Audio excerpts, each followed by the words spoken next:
আসসালামু আলাইকুম everyone, welcome back to my channel. আজকে আমি আপনাদের সাথে কিভাবে ক্লাসিক্যাল ব্রাউন স্মোকি আই করতে হয় সেটারই টিউটোরিয়াল শেয়ার করতে যাচ্ছি। এই ধরনের আই মেকআপ আমরা সাধারণত হলিউড এবং বলিউড নায়িকাদের করতে দেখি, কিন্তু এখন আপনারাও এই মেকআপটি করতে পারবেন। তো চলুন আর দেরি না করে দেখে নিই এই আই মেকআপের ফুল টিউটোরিয়ালটি।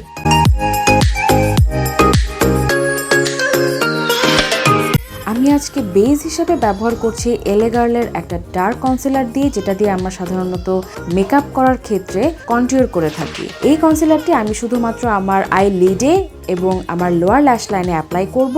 এরপর একটা ব্রাশের সাহায্যে ট্যাপ মোশনে আমি কনসিলারটাকে ভালোভাবে সেট করে নিব। আই শ্যাডো ব্লেন্ডিং এর সময় যাতে কোনো রকমের হার্শ লাইন না পড়ে, সেজন্য ব্লেন্ডিং ব্রাশের সাহায্যে আমি প্রথমেই কনসিলারটাকে একটু ব্লেন্ড করে নিচ্ছি।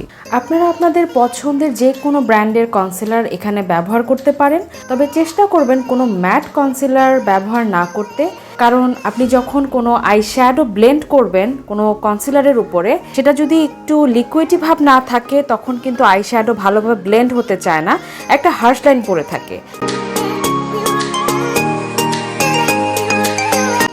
এরপর you can be fruit by palette থেকে একটা ডার্ক আই শ্যাডো, যেটার নাম হচ্ছে কোকোনাট, সেই আই শ্যাডোটা দিয়ে আমি আমার আই লিডে যেখানে আমি কনসিলার সেট করেছি সেখানে আমি অ্যাপ্লাই করে নেব। আমি এখানে আই শ্যাডোটাকে শুধুমাত্র আমার ক্রিজ পর্যন্ত নিয়ে যাব, ক্রিজের উপরে আমি এই আই শ্যাডোটাকে নিব না। সেই সাথে এই আই শ্যাডোটা লোয়ার ল্যাশ লাইনেও অ্যাপ্লাই করে নিচ্ছি। আমার এই আই লুকটা হবে একটু রাউন্ড শেপের, সেজন্য আমি আই শ্যাডোটাকে ব্রাশের মাধ্যমে একটা রাউন্ড মোশনে ভালোভাবে ব্লেন্ড করে নিচ্ছি।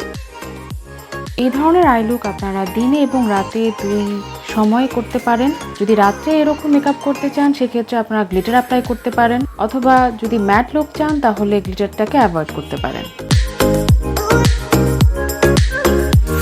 এরপর আমি ক্রিজ লাইনে একটা ব্রাউন অরেঞ্জ কালারের শেড, যেটার নাম হচ্ছে ভেলভার্ট, সেটা ব্লেন্ড করে দিচ্ছি।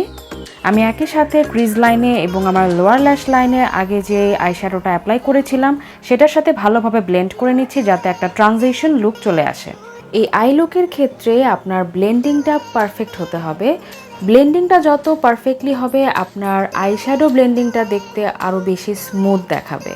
এখন আমি আমার ব্রাউ বোন সাইডে একটা অফ হোয়াইট কালারের আই শ্যাডো, যেটার নাম হচ্ছে মেলন, সেটা অ্যাপ্লাই করছি এবং তিনোটা আই শ্যাডো ভালোভাবে ব্লেন্ড করে নিচ্ছি যাতে আমার আই লুকটা স্মোক আউট হয়ে বের হয়। এরপর আমি আমার ওয়াটার লাইনে ডার্ক কনসিলারটা অ্যাপ্লাই করে সেখানে আমি কোকোনাট শেড আই শ্যাডোটা অ্যাপ্লাই করে নিচ্ছি।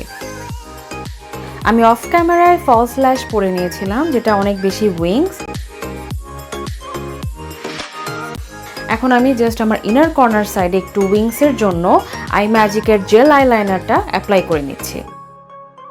আমি আমার আই ল্যাশে একটু ভলিউম দেওয়ার জন্য ব্যবহার করছি টেকনিকের মেগা ল্যাশেস মাস্কারাটা। এটা আমি আমার অরিজিনাল ল্যাশ এবং আমার ফেক ল্যাশটাকে একসাথে অ্যাপ্লাই করে নিচ্ছি, যাতে আমার ল্যাশটা দেখতে একদম ন্যাচারাল লাগে, ফেক যাতে না লাগে।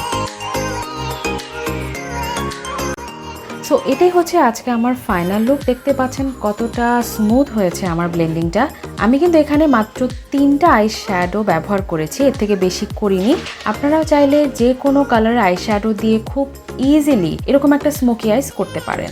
এই আই মেকআপটা লেন্স ছাড়াও আপনাদেরকে দারুণ মানাবে। এই ধরনের আই লুক আপনারা পার্টি মেকআপ বা ব্রাইডাল মেকআপেও করতে পারেন, যদি আপনারা খুব সফট একটা মেকআপ লুক চান। ব্রাইডালের ক্ষেত্রে আপনারা জাস্ট একটা ব্রাউন গ্লিটারটা অ্যাপ্লাই করে দিলেই হবে, তাহলে দেখবেন আপনাদের এই আই মেকআপটা অনেক বেশি গ্লিটারি এবং গর্জিয়াস দেখাবে। আমার এই ভিডিও যদি আপনাদের পছন্দ হয়ে থাকে তাহলে লাইক বাটনে ক্লিক করতে ভুলবেন না, এবং আমার মেকআপ টিউটোরিয়াল যদি আরও দেখতে চান তাহলে আমার চ্যানেলটিতে সাবস্ক্রাইব করে দিবেন। তো আজকের মতো এখানে দেখা হবে অন্য একটি নতুন টিউটোরিয়াল নিয়ে। সবাই ভালো থাকবেন, সুস্থ থাকবেন। আল্লাহ হাফেজ।